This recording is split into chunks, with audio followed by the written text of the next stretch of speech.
Hi, this is probably my short-lived summer series called I'm Making My Husband Lunch because it's actually fun to make a lunch for someone who cares. As you can see, I made the olives adorable. And this is sushi rice. I seasoned it with sushi flavoring so that it tastes delicious, of course. Here are some hot dogs that did not work out. That guy lost some limbs. And here is some spinach I blanched, I mixed. I put in. It was delicious. Also, quail eggs. Man, they are so hard to peel. It takes forever.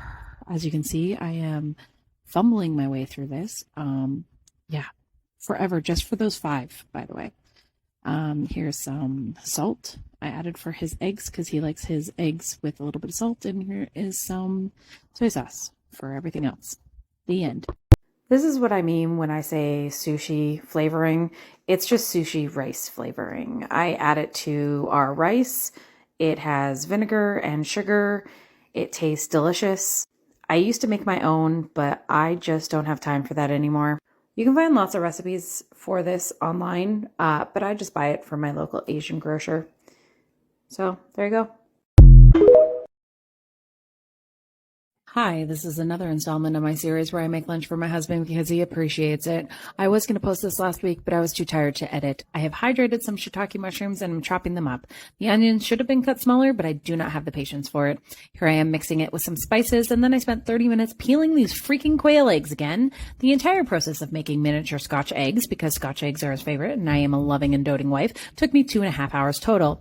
Here I am treating myself to a snack, and then we continue with the flouring of the eggs. Some eggs didn't want to stay together, but I wrapped them in meat and they were fine. After all that, I made a water and flour slurry, then dunked it into panko crumbs to get ready for deep frying. I had to cut one open to make sure it passed quality testing. It passed.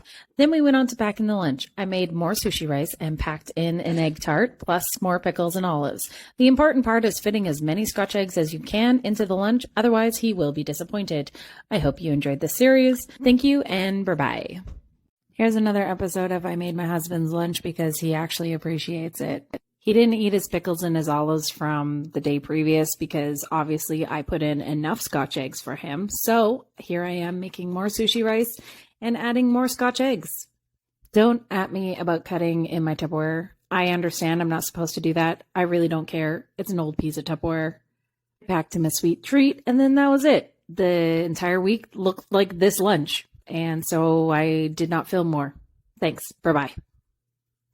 Hello, and welcome back to my summer series where I make lunches for my husband because he cleans my house and I appreciate him. This week he only needed 3 lunches. He had a monthly work lunch meeting and worked from home on the Friday, so I made him fresh croissant sandwiches, cut up red peppers, and a treat.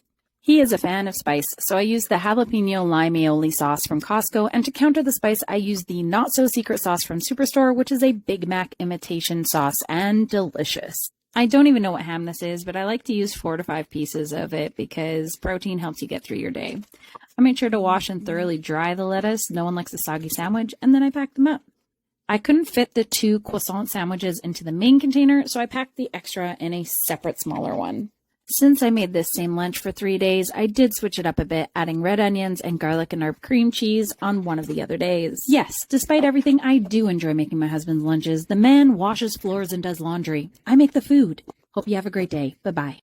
So when you're looking for these, you're going to want to search up Bento Lunch accessories, and you can find them at a $2 Japanese store. We have one in Richmond called Umomo. Or you can also find them at AliExpress or on Amazon. You should probably be able to find them at a local Asian grocer as well. The flour one coming up slices your ham so that it can turn into a flower. It's really cute. These ones here, they make little eyes and cheeks. And these ones make the hot dogs look like little squids when you cook them up. So these are the 2 most common questions I get asked a lot. How do I fill it up if I don't have an eyedropper tool? You just basically squeeze them, squeeze out the air, and then you squeeze in more of the liquid. You don't actually need to use an eyedropper tool at all. A lot of these are quite flexible and easy to squeeze.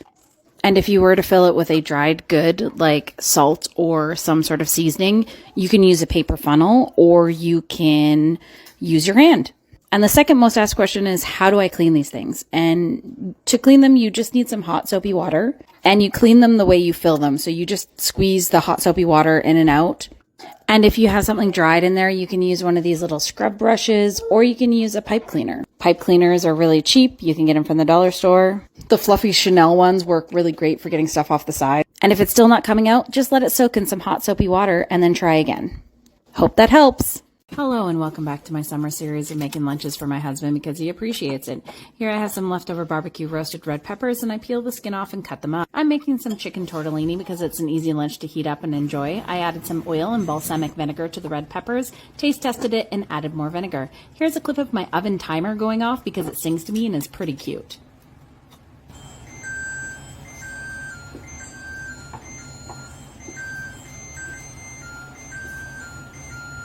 Adorable, right? Draining the tortellini, then stabbing open the Costco pesto. This stuff is so good, and no, I do not want to make my own. It's too much work and I'm too tired. I added strudel and the peppers. Of course, I had to taste test the tortellini to make sure there was enough pesto. This is where I scraped the bowl clean because that pesto sauce is too good to waste. I added some leftover barbecue chicken, but I didn't need to. Apparently, this was too much food for him, and he brought some of it home. I finished up with some dino picks, and we are done. Thank you for watching. Rough dough forms, and we're going to lightly oil our hands and knead our dough for about 8 to 10 minutes until it's nice and smooth. I've been kneading for 15 minutes. It's still not smooth. Tic-tac lied to me. I weighed ingredients. I did everything exactly. I can't even knead it properly. Hi, welcome back to my formerly summer series where I make my husband's lunch because he appreciates it, but now it's not really summer, but the weather is tricking me and telling me it's still summer even though it's a little bit cool in the morning. That's too long of a title. I'll think of something better later. In the meantime, here I am making his lunch. You can see I made these little buns. The sauce, the butter sauce that went on top to make them brown, delicious. I did undercook them a little bit. I'm going to try it again. That was the recipe, the bread fail that I tried and did not go well. I'm just packing some lunches in some cute containers here, as you can see. And then I'm going to pack him some fresh vegetables and some ranch because, I mean, he needs fresh vegetables. He constantly talks about how we don't have enough vegetables, so he can eat them. I'm also good eating them, but whatever. As you can see, I struggled a little bit to get the mayonnaise in this container just so that he had something with his buns, and then I labeled it just in case, but here you go. Hi, welcome back to my formerly summer series where